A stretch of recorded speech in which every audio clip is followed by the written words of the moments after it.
Ya, pemirsa, sesuai janji saya tadi, kita sudah kedatangan wakil rakyat kita, yaitu Pak Melky Lakalena, Wakil Ketua Komisi 9 DPR RI. Apa kabar, Pak? Selamat malam. Kabar baik, Mbak. Selamat malam. Baik, ini pas sekali Pak Melky datang ke sini, karena tadi kita sudah membahas mengenai bagaimana pemerintah menyiap siagakan mengenai virus 19 ini, begitu. Seperti apa komunikasinya, Pak Melky? Saya kebetulan memang dari awal ketika ini merebak ya, kalau kita masih ingat pada saat BRI dikosongkan pada saat itu, yang orang takut sekali itu, bahkan pada saat yang sama itu kami lagi ada rapat terbatas juga sama Pak Menkes. Lalu saya tanya pada beliau, Pak Terawan, ini apa soalnya di BRI itu? Orang pada takut, panik katanya. Dan waktu itu Dr. Terawan mengatakan, Pak Menkes itu turun sampai ke lokasi yang si orang yang dianggap terduga corona ini tanpa pakai masker, hanya mau memberikan menenangkan publik aja, nggak usah kita khawatir berlebihan tentang penyakit yang belum jelas asal muasalnya ini, judulnya ini. Dan ternyata tidak benar, Dan kan? memang tidak benar. Dan kesini juga saya kira persoalan kalau kita bicara bahwa corona ini sebagai sebuah penyakit klinis sebagaimana penyakit yang lain, kita juga harus hadapi juga secara tenang juga.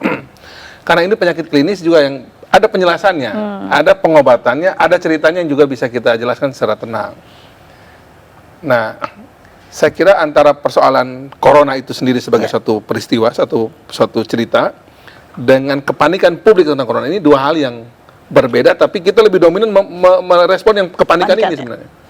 Kenapa lebih concern ke kepanikan ini? Ya karena masyarakat kita ini kan tidak cukup tenang menghadapi hal-hal baru seperti ini. Ramenya di medsos, penyakitnya begini, begono. Panik bayi. Lebih tenang juga zaman Pak Bayu dulu waktu ngurus SARS. Lebih tenang. Mungkin karena medsos belum merebak itu, jadi orang kemudian mengandalkan TV. Dan TV menjadi salah satu rujukan ketika pejabat publik bicara, orang tenang. Sekarang ini kan setiap orang dapat berita dari HP. Nah itu kemudian menyebabkan informasi menjadi berlimpah dan banyak sampahnya di situ, yang kemudian menetralkan kembali pikiran publik Indonesia ini pekerjaan tersendiri nih. Padahal kalau penjelasan ini seperti tadi Pak Profesor katakan, simple penjelasannya soal corona ini.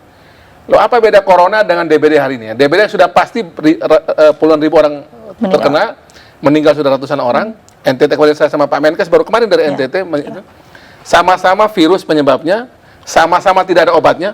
DBD sampai ini nggak ada obatnya, DBD. Hanya butuh imunitas tubuh yang imunitas tubuh. Dia cuma butuh infus. Tapi kita menghadapi DBD kok tenang-tenang aja, sudah ada yang mati. Covid corona belum ada yang mati hari ini. Oke. Jadi ini butuh keterangan publik. Nah, memang bagusnya dulu karena zamannya Pak Bayu waktu mimpin di SARS itu kan lebih mudah karena situasinya tuh orang nonton TV itu kalau ketika dijelasin orang tenang. Sekarang ini berseliweran informasi ini yang bikin kita repotnya menjelaskan itu, informasi hoax ini. Di panik ini yang menjadi permasalahan. Dokter Dirga, apakah memang kepanikan ini lalu merebaknya media sosial dapat mempengaruhi penyebaran virus ini, Dok? Yang jelas kepanikan ini terjadi bukan hanya di negara kita, bahkan negara-negara maju yang masyarakatnya yang well educated ya, itu juga terjadi kepanikan seperti ini. Karena tadi satu, ini sesuatu yang baru gitu. Jadi memang tiap hari akan ada kejutan, banyak yang kita belum tahu. Yang kedua betul tadi bahwa dengan media sosial sekarang betul-betul mengamplifikasi kondisi-kondisi yang memang kadang-kadang tidak ada tapi jadi ada gitu. Jadi tapi ya tetap yang kita butuhkan kewaspadaan bukan kepanikan, saya kira itu. Kewaspadaan. Bukan kepanikan. Kalau dibilang tadi Pak Melky DBD dan virus corona, DBD sudah ada sekarang di NTT sudah banyak sekali korbannya begitu dan memang sama-sama belum ada obatnya. Apakah di Indonesia ID mungkin sudah memulai mencoba untuk membuat vaksin dari corona atau COVID-19 ini? Secara resmi belum dimulai, tapi sudah ada ide-ide pemikiran gagasan awal untuk mulai mengembangkan. Ada beberapa center gitu. Baik. Saya seberapa mengerikan sih virus corona ini, Dok?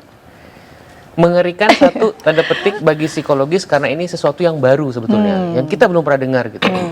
Jadi bagi kami kalangan medis pun ini kami kan clueless ya. Jadi ini gimana sih obat yang nggak ada, pencegahan yang belum ada. Jadi itu agak wajar lah kalau ada panik-panik sedikit gitu. Tapi kalau mengerikan tadi saya bilang sebetulnya tingkat kematian fatalitasnya itu sebetulnya relatif rendah sebetulnya. Memang penyebarannya cepat, tinggi, tapi fatalitasnya rendah. Dan kita sekarang udah punya pemetaan lebih baik lah, yang meninggal paling banyak di kelompok usia sekian. Kalau bahkan di kelompok anak-anak itu yang kena malah jarang gitu, jarang sekali ya. Itu juga kita masih cari tahu kenapa. Gitu. Baik, kalau dari lihat gejala atau sifat dari virus corona ini, sebenarnya kalau di lingkungan atau di daerah Khatulistiwa seperti apa sih dia survivalnya? Ya, jadi di negara kita negara tropis sebetulnya itu untuk virus itu kita tidak menguntungkan buat virus gitu. Jadi virus lebih daya tahannya lebih rendah, cepat mati. Walaupun bukan berarti tidak ada virus ya. Buktinya kita Filipina, Thailand, Singapura semuanya ada gitu. Tapi memang secara umum bahwa semua virus itu akan lebih mudah mati di suhu yang tinggi dan kelembaban yang tinggi. Baik. Itu yang dilakukan oleh kedokteran ya, menjaga agar bagaimana pasien yang terinfeksi ini tidak segera cepat pulih begitu. Nah, ada yang juga dilakukan oleh pemerintah agar membuat masyarakat tidak panik. Namun, lagi-lagi masyarakatnya juga di media sosial begitu ya Pak Melki, netizen menyebutkannya kalau pemerintah ini terlalu santai. Seperti apa respon Anda? Jadi gini, tugas pemerintah itu kan memberikan penjelasan, menenangkan, dan membuat aturan hukum, aturan sosial kita semua berjalan baik. Bayangkan kalau pemerintah tidak tenang tuh, kemarin panik buying itu bisa luar biasa di mana-mana itu. Tapi kan sehari, saya kira 2 hari selalu berhenti dia. Jadi sebenarnya pemerintah menenangkan publik bahwa aparat kita tersedia, aparat atau tenaga kesehatan kita cukup. Bahkan sampai di level kabupaten. Kami juga kemarin itu misalnya terkaget itu pada saat saya reses di Kupang, itu kecamatan tuh punya alat, masih sisa mungkin dari SARS dulu mungkin Pak. Jadi kecamatan tuh punya alat untuk mendeteksi, mengambil swabnya itu dari tenggorokan sama hidung gitu. Itu level kecamatan memiliki puskesmas. Artinya sebenarnya kita ini memiliki juga alat, memiliki sarana prasarana itu untuk mengecek itu cukup. Kan memang satu pintu kita melalui Balitbangkes yang mengecek semua. Nah, yang kedua juga sebenarnya tenaga kita juga relatif juga cukup. Ini pengalaman SARS itu membantu sekali. Yang ketiga juga rumah sakit rujukan kalau dulu cuma 100 kan sudah 137. Jumlahnya lebih banyak lagi. Dan memang yang keempat menurut kami, semakin banyak orang mendapat penjelasan soal corona ini kan sebenarnya bukan penyakit corona ini yang menyebabkan kematian. Bukan virus corona ini.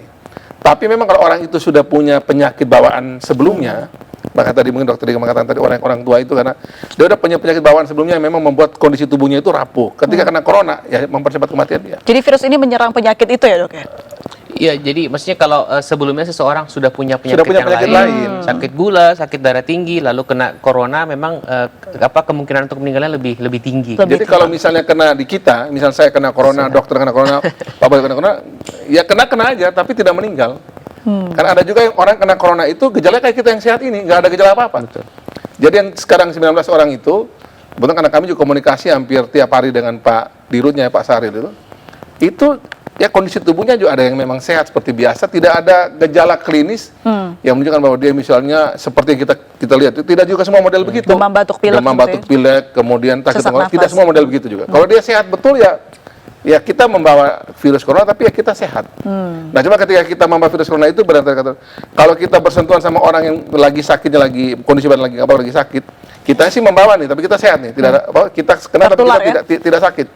Nah, kita nurani kepada orang yang kondisi tubuhnya lagi lemah, ya dia mati.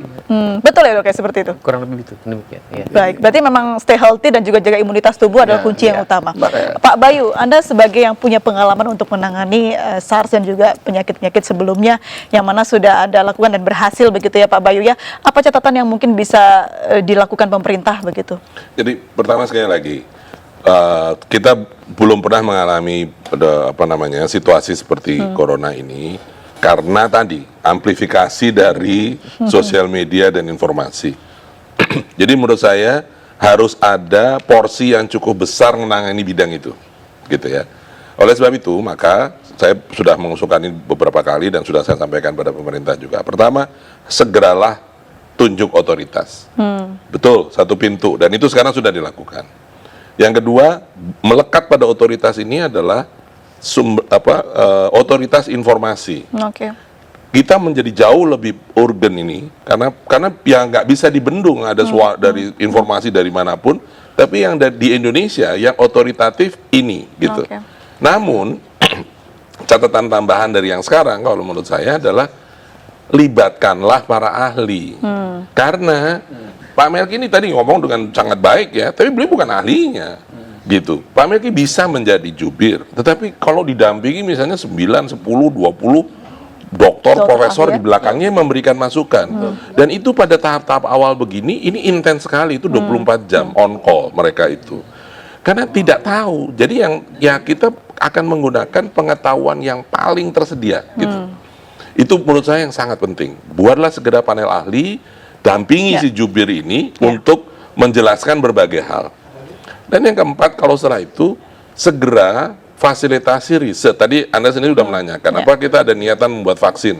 Pengalaman dengan flu burung, SARS, flu babi, itu ternyata si virus ini mudah bermutasi, sehingga ada jenis virus, misalnya dalam flu burung yang saya tahu persis, ada flu burung Indonesia, ada flu burung Amerika. Ada flu, itu berbeda, sedikit berbeda gitu. Karena mutasi di setiap daerah itu ya. Ya, nah kalau kita bikin vaksin, itu nanti kalau kita pakai vaksin yang datang dari Australia gitu, belum tentu cocok gitu. Nah itu yang menurut saya segeralah diinisiasi, dan pemerintah aja inisiasi, libatkan libatkan lembaga-lembaga ilmiah, jejaring masyarakat yang tadi diceritakan itu memang terbentuk pada waktu flu burung, SARS dan lain-lain, terbentuk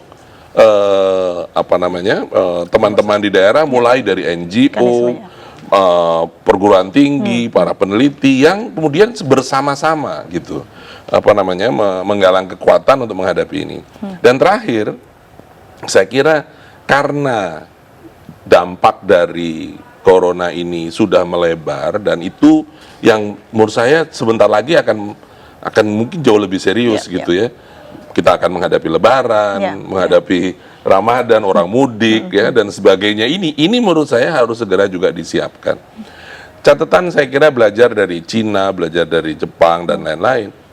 Hal yang membuat masyarakat resah itu bukan hanya pada penyakitnya, tapi bagaimana otoritas menunjukkan kesiapan menghadapi itu. Hampir di semua negara, anggaplah Cina, Korea, Jepang, Italia dan Iran, skalanya itu sudah 1000. Sekarang misalnya kita baru 19. Mari kita tunjukkan, didukung DPR, dan semua. Kalau sampai hari ini ada pasien 1000, Indonesia siap. Nah itu artinya bukan hanya sekedar 135 rumah sakit, 135 yang ini ada berapa tempat tidur ini dan sebagainya. Itu kalau diceritakan secara terbuka, membangun confidence gitu. Dan itu yang akan membuat tadi tidak panik. Ya, ini menarik sekali ya. Apakah sudah ada pembicaraan tentang itu Pak Melki? Ya, yang pengalaman dari Pak Bayu dan tim lalu itu saya kira saat ini masih membekas dan tentu menjadi pelajaran berharga bagi periode pemerintahan saat ini. Karena juga yang dibuat saat ini itu bukan sama sekali baru ya. Itu berangkatnya itu base-nya itu dari pengalaman SARS ini, pengalamannya Pak Bayu dari flu burung. Kemudian sekarang ini semacam melakukan penyempurnaan sesuai dengan kondisinya COVID-19 ini. Dan saya lihat sejauh ini ya, karena saya waktu itu pas kita jemput di Natuna saya ikut melihat bagaimana di Natuna. Waktu dari Wuhannya tiba di Halim juga saya ikut. Sebenarnya kalau kita menjalani ini sebagai sebuah peristiwa klinis, bahwa sakit yang namanya COVID-19 ini, corona seperti ini, ditangani secara klinisnya, penjelasannya, penanganannya itu clear. Sebenarnya kita ini sebenarnya cukup siap untuk menghadapi ini semua. Yang tadi disampaikan oleh Pak Bayu tadi itu soal 1000 orang pun bahkan lebih pun sebenarnya kita sebenarnya cukup siap. Karena kita juga punya undang karantina itu misalnya, itu orang juga bisa dikarantina di rumahnya. Karena beberapa kejadian yang masih suspek ini yang saya tahu itu, selain rumah sakit yang juga seperti Sulianti Saroso ini, persahabatan yang di berbagai daerah ini, itu di Batam yang saya tahu itu, misalnya satu keluarga 7 orang gitu, dan beberapa sekitar itu di karantina dalam rumah. Jadi rumah itu menjadi tempat di mana mereka diisolasi, bukan isolasi, dikarantina, dicek gitu. Selama masa inkubasinya itu 14 hari dicek. Kalau memang dia betul-betul bersih, ya udah selesai. Jadi rumah pun bisa. Jadi sebenarnya self karantin. Bisa, kita punya banyak cara menangani ini. Kalau memang dia betul-betul sudah positif, ya itu dari pilihan harus kayak Sulianti Saroso yang rumah sakit ya. Punya tekanan negatif, itu ada penjelasan teknisnya. Tapi saya setuju tadi yang tadi Pak Wai sampaikan. Saya ini terus terang, itu kalau ketemu para dokter ini kan, ini dokter Dika artikulasinya bagus ya. Banyak itu yang mereka tuh canggih tapi ngomongnya susah. Nah itu sini kasih ke gue, yang penting kasih ke saya bahan-bahannya, nanti saya jelasin ke publik. Kalau saya ini kan menjelaskan dengan sederhana aja. Jadi, dan memang itu kerjaan. Baik. Oke. Melihat atau mendengar tadi yang dijelaskan oleh Pak Melki, kita juga concern untuk pemirsa Indonesia Bicara juga sedikit bingung lah mengenai gejala yang ditimbulkan oleh COVID-19 ini. Mungkin memang virusnya bermutasi yang akhirnya membuat gejalanya berubah, tidak lagi sesak, batuk, pilek, dan juga terlihat sehat tapi ternyata ada virus di dalamnya. Apakah hal ini membahayakan dok di lingkungan sekitar? Sampai saat ini belum ada bukti bahwa virus ini bermutasi. Belum ada bukti ya, mutasi yang signifikan itu belum ada. Jadi tetap gejala yang kita jadikan panduan, demam, batuk, ya, sesak nafas, ya, tanda pneumonia itu masih yang kita pegang sampai saat ini. Bahwa memang ada sekian persen ya, tidak sampai 2% pasien itu yang asimptomatik, yang tidak bergejala sama sekali. Dari segi penanganan wabah ini yang menyulitkan, ya, karena di airport tidak terdeteksi, terus di komunitas, di masyarakat tidak terdeteksi, ini yang menyulitkan. Tapi memang persentasenya kecil, hanya 2%. Sebagian besar ini bergejala, baik ringan maupun berat. Soal bagaimana mendeteksi tadi, menarik ya. Ada mungkin orang juga yang sebenarnya demam, tapi minum paracetamol saja 6 jam sudah bisa berkurang demamnya dan lewat dari airport. Ini jadi PR juga Pak Melki. Kita akan bahas tetap bersama kami pemirsa di Indonesia Bicara.